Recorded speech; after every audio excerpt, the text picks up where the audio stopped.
गरिमा चौधरीको हत्या गर्ने क्रूरताका साथ मानवता नभएको ती अभियुक्तलाई मृत्युदण्ड दिने गरी कानुन बनाउनुपर्छ, त्यो मृत्युदण्ड दिनुपर्छ, फाँसी दिनुपर्छ भन्ने जस्ता कुराहरू अहिले यी सामाजिक सञ्जालमा यतिसम्म उठेका छन्। यो भिडियो पनि हेर्नुहोस् पहिला।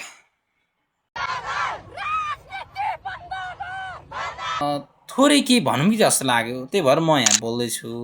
हुन त अब सत्य तथ्य के हो, को दोषी के हो भन्ने कुरा चाहिँ त्यो मैले भनेको कुरा त होइन, तर त्यो सम्बन्धीमा फाँसी दिनुपर्छ भनेका छन् नि। त्यसमा चाहिँ मेरो विचार के छ भने जस्तै हाम्रो नेपालमा चाहिँ त्यस्तो फाँसी दिनुपर्छ, मृत्युदण्ड दिने गरी कानुन बनाउन पाइन्छ अथवा त्यो कानुन छ कि छैन भनेर पनि सोध्नुहुन्छ होइन। त्यो छैन, त्यो मिल्दैन र फाँसी दिने गरी कानुन बनाउन पनि मिल्दैन भनेर लेखिएको छ। अब त्यो कहाँ लेखेको छ भनेर सोध्नुहुन्छ होला होइन।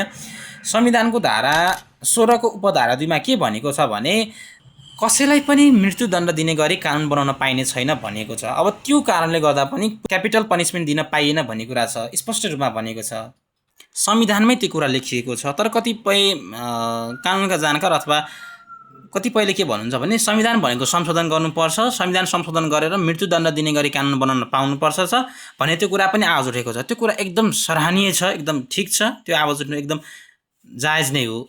तर त्यो भन्दा माथि रहेर म के भन्न चाहन्छु भने संविधानभन्दा माथि रहेर एउटा नेपालले चाहिँ एउटा के अविलम्ब गरेको छ भने 2054 साल एकछिन म चेक गरेर भन्छु, 2054 साल फागुन 20 गतेको दिन नेपालले चाहिँ ICCPR को second optional protocol aiming at the abolition of the death penalty मा चाहिँ एक्सेसन गरेको छ होइन। त्यसमा चाहिँ उसले आफ्नो सहमति जनाएको छ कि के भनेको छ भने नेपालले पनि कानुन बनाउँदाखेरि चाहिँ मृत्युदण्ड दिने गरी कानुन बनाउँदैनौँ हामी भनेर भनेको छ। अब त्यो कारणले गर्दा पनि मृत्युदण्ड दिने गरी कानुन बनाउन पाइँदैन होइन। त्यो भयो। अब के पहिला हामीले संविधान संशोधन गर्नुभन्दा अगाडि ती सम्झौता अथवा ती एक्सेसनबाट चाहिँ हामी पछि हट्नु पर्दछ होइन। त्योबाट हामी त्यो फिर्ता लिन सक्नुपर्छ, त्यो फिर्ता लिनु पर्दछ। त्यो फिर्ता लिइसकेपछि बल्ल संविधान संशोधन गर्ने बाटो खुल्दछ। संविधान संशोधन भइसके पश्चात मात्र नेपालमा मृत्युदण्ड दिने गरी कानुन बनाउन मिल्न सक्ने प्रावधान अथवा त्यो अधिकार प्राप्त हुन्छ।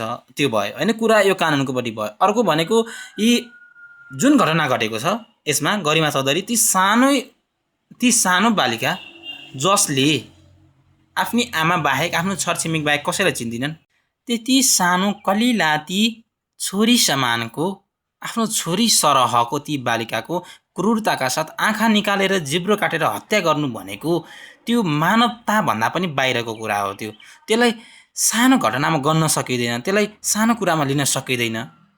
यस्तै गरी कति हत्या भएका छन् त, रेकर्ड खोज्ने भने कति छन् त। निर्मला पन्त कसले गनिदिने, अरू कसले गनिदिने। निर्मला पन्तको फाइल त अहिलेसम्म बन्द हुन सकेको छैन। ती हत्यारा पत्ता लागे पनि मुद्दा चलाउन सकिएको छैन। पत्ता लागेको छ भन्ने कुरामा म एकदम विश्वस्तका साथ भन्न सक्छु, तर त्यो कुरा बाहिर आउँदैन भने यो कुरालाई पनि यो केसलाई पनि यतिकै डामाडोल बनाएर सकाइन्छ हो। यसमा नीति नियम पनि फितलो भएको जस्तो लाग्छ, नीति नियम कानुनको पनि फितलो कार्यान्वयन भएको जस्तो लाग्छ। यो घटनाले केवल एउटा परिवारलाई मात्र स्तब्ध तुल्याएको छैन, यसले गर्दा नेपाल रोएको छ। यति सानै कलिला अबोध बालिकाको क्रूरताका साथ हत्या गर्नु भनेको चानचुन कुरा होइन, यो सानो कुरा होइन। यसलाई सानो कुरामा लिन सकिँदैन। त्यसैले बेलैमा सोच्नुपर्छ, यसलाई नीति नियम कार्यान्वयन, यसलाई फितलो बनाउनु हुँदैन, नीति नियम कार्यान्वयन गर्नमा अघि बढ्न सक्नुपर्दछ भन्ने कुरा हो।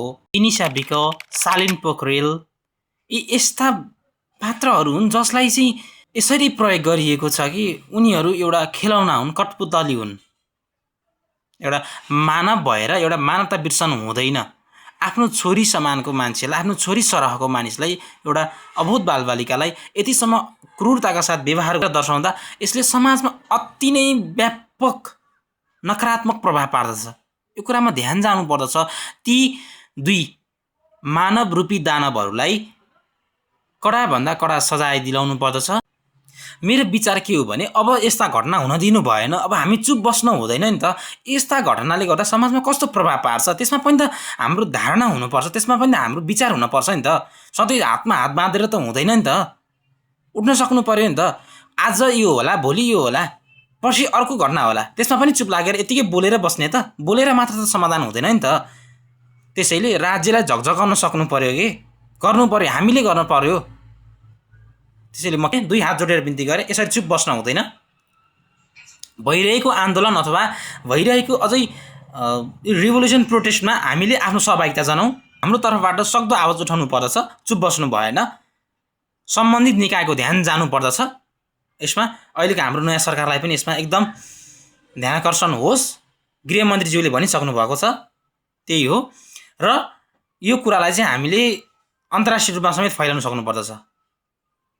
यसले गर्दा नेपालमा अझ केही भने पनि स्ट्रिक्ट हुन सकोस् न, लको इम्प्लिमेन्टेसन स्ट्रिक्ट हुन सकोस्। त्यही हो। हजुर सबैले कमेन्टमा सपोर्ट गर्नुपर्दछ। हस्, धन्यवाद।